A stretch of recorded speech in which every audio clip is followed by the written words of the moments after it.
ॐ नमः शिवाय। ॐ नमः शिवाय। अगला अध्याय 5वां अध्याय प्रारंभ करते हैं। प्रभु मुझे सहारा तेरा, जग के पालनहार। कार्तिक मास महात्म की कथा करूं विस्तार। राजा पृथु ने कहा, हे मुनि, जो आपने कार्तिक मास का स्नान का फल कहा है, अब अन्य मासों की विधि, वत स्नान करने की विधि भी कहिए और ध्यापन की विधि भी मुझे बताइए। देवर्षि नारद जी बोले, हे राजन, आप भगवान विष्णु के अंश में उत्पन्न हुए, अतः यह बात आपको मालूम ही है कि फिर भी मैं आपको यथोचित विधान बतलाता हूँ।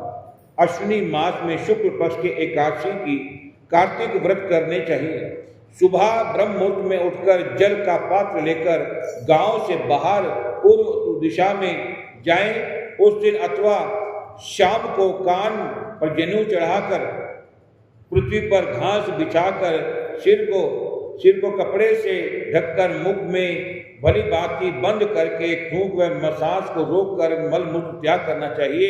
तत्पश्चात मिट्टी व जल से भली भांति अपने गुप्तांगों को धोना चाहिए। तत्पश्चात जो मनुष्य दातुन मुख शुद्धि नहीं करता है, उसके सब मंत्र निष्फल हो जाते हैं। अतः दांत और जीभ के यथोपूर्व शुद्धि करना चाहिए और निम्नलिखित मंत्र को वृक्ष से दातुन तोड़ना चाहिए। हे बृहस्पति, तुम हमें आयु, कीर्ति, तेज, प्रज्ञा, पशु संपत्ति, महायज्ञ, बुद्धि और विद्या प्रदान करें। जब भी हम तुलसी के पौधे में तुलसी का पत्ता तोड़ते हैं, हम ऐसे करते धट तोड़ दिया, या किसी भी पत्ते में जाते हैं हम तोड़ देते हैं। सबसे पहले उस वनस्पति से आज्ञा लेनी चाहिए। कोई भी हो, जाके उनसे आज्ञा लें कि हे वनस्पति जी, हमें आज्ञा दीजिए, इसकी हमने औषधि बनानी है या पूजन की विधि के लिए करना है, या पुष्प भी तोड़ रहे हैं तो उनके आज्ञा लेकर। अब किसी के घर में जाते हैं, कोई चीज लेके आते हैं तो कहना है मैं ले जाऊँ, ये मैं ले लूँ, ये ले लूँ। तो ऐसे ही आज्ञा लेनी है कि जब प्रकृति परमात्मा की बनाई हुई है, हमारा कोई हक नहीं है, ये शरीर भी हमारा नहीं है, ये भी उस परमात्मा का ही है। तो हमें आज्ञा लेकर करनी चाहिए। यही कहा कि यह मंत्र पढ़कर दूध वाले वृक्ष पर से 12 अंगुर के दातुन तोड़कर करें। व्रत या श्राद्ध के दिन में दातुन नहीं करना चाहिए। प्रतिपदा, अमावस्या, नवमी, छठी, रविवार को चंद्र और सूर्य ग्रहण में दातुन नहीं करना चाहिए। कटीले पेड़ों में कपास, पीपल, बरगद, निर्गद, इन पेड़ों में दातुन करनी चाहिए। तत्पश्चात भली भांति स्नान करके फूल, माला, चंदन और पान इत्यादि पूजन की सामग्री लेकर प्रसन्न मन से भक्ति पूर्वक से भगवान शंकर के मंदिर में जाना चाहिए और वहां पर सभी देवी देवताओं की अर्घ, आचमनीय आदि वस्तुओं का अलग अलग पूजन करना चाहिए। प्रार्थना एवं प्रणाम करना चाहिए।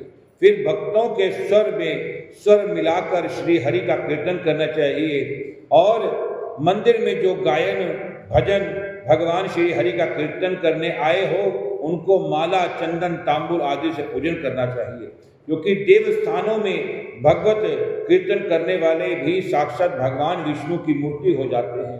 यह लोग सतयुग में विष्णु जी को अपनी तपस्या, योग और दान द्वारा भगवान को प्रसन्न करते हैं, मगर कलयुग में भगवान गुणवान ही भगवान श्री हरि को प्रसन्न करने में प्रधान साधना माना गया है। आप ये मत सोचिए कि हम कथा सुनने आए हैं। आप कथा सुन रहे हैं, आपका स्वरूप भी वो परमात्मा का ही स्वरूप है, आपको साधारण नहीं है। मनुष्य जो है, जो जन्म है वो कोई साधारण जन्म ही होता है। 84 लाख योनियों से निकल कर ये मानव जन्म मिलता है। बड़े भाग मानुष तन पावा, ये बड़े भाग से हमें मनुष्य का तन मिलता है। यह सुनकर भगवान ने कहा कि हे नारद, मैं वैकुंठ और योगियों के हृदय में ही नहीं रहता, अपितु जहां मेरे भक्त मेरा कीर्तन करते हैं वहां मैं अवश्य रहता हूं।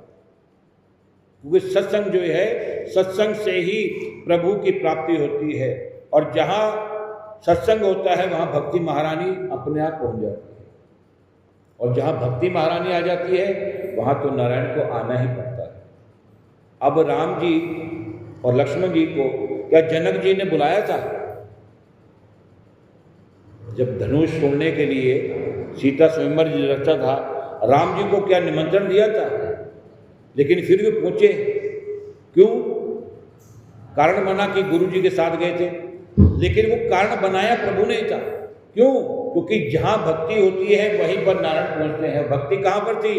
राजा जनक की पुत्री माँ सीता जी, माँ जानकी जी, तो उनकी भक्ति थी, तभी वहां वो लीला करके वहां उनको पहुंचना ही था।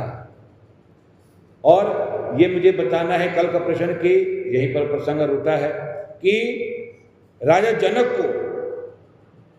जनक जी ने दशरथ जी को निमंत्रण क्यों नहीं दिया था? ये कथा मैं कह चुका हूं, ये कल उसका उत्तर बताएंगे आप, ठीक है। राजा जनक जी ने सबको बुलाया। अब राजा दशरथ तो वो भी बहुत विद्वान और बड़े ही देवताओं के पूजन करने वाले, और राजा में देवताओं ने उनको बड़ा सम्मान दिया हुआ है, तो वो उन्होंने इतने बड़े राजा को निमंत्रण क्यों नहीं दिया था? ये मुझे उत्तर बताना। बोल सियावर रामचंद्र भगवान की। कि जैसे कि मेरे पूजन को से भी नहीं हो सकती है शीरीष, धतूरा, गिरजा, चमेली, केसर, कंदरा, कटहल के फूलों से, अक्षतों के भगवान विष्णु की पूजा नहीं करनी चाहिए। अड़हल, कंद, गिरीश, जूहू, मालती, केवड़ा के पुष्पों से भगवान शंकर की पूजा नहीं करनी चाहिए। लक्ष्मी की इच्छुक पुरुषों में तुलसी पत्र में सूर्य नारायण का पूजन नहीं करना चाहिए। जिन देवताओं की पूजा जो निषिद्ध है उन्हीं से उनका पूजन करें। पूजन समाप्त होने के पश्चात भगवान से क्षमा प्रार्थना करें। यथा हे सुरेश्वर, हे देव, मेरे पास ना तो मंत्र है, ना क्रिया है, ना भक्ति है, मैं भक्तिहीन हूँ। जो भी मुझे पूजा में आपको की है उसको पूर्ण कीजिए। ऐसी प्रार्थना करके बाद में दंडवत प्रणाम और क्षमा प्रार्थना करके भगवत कीर्तन करना चाहिए। श्री हरि की कथा सुननी चाहिए, प्रसाद ग्रहण करना चाहिए। इस तरह बताई गई विधि के अनुसार जो मनुष्य कीर्तन कार्तिक मास में अनुष्ठान करते हैं वह संसार के सभी सुखों को भोगते हुए अंत में मुक्ति को प्राप्त हो जाते हैं। बोल विष्णु भगवान की जय।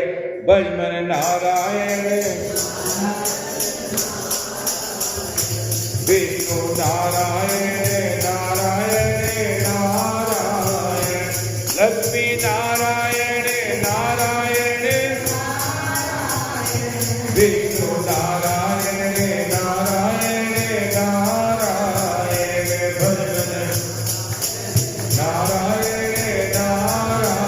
कथा नाम होते हैं सुनो वीर हनुमान, श्री राम लक्ष्मण जानकी सदा करो कल्याण। सिया पर राम जय जय राम, मेरे प्रभु राम जय जय राम। करो कल्याण सीता राम, मेरा परिणाम जय जय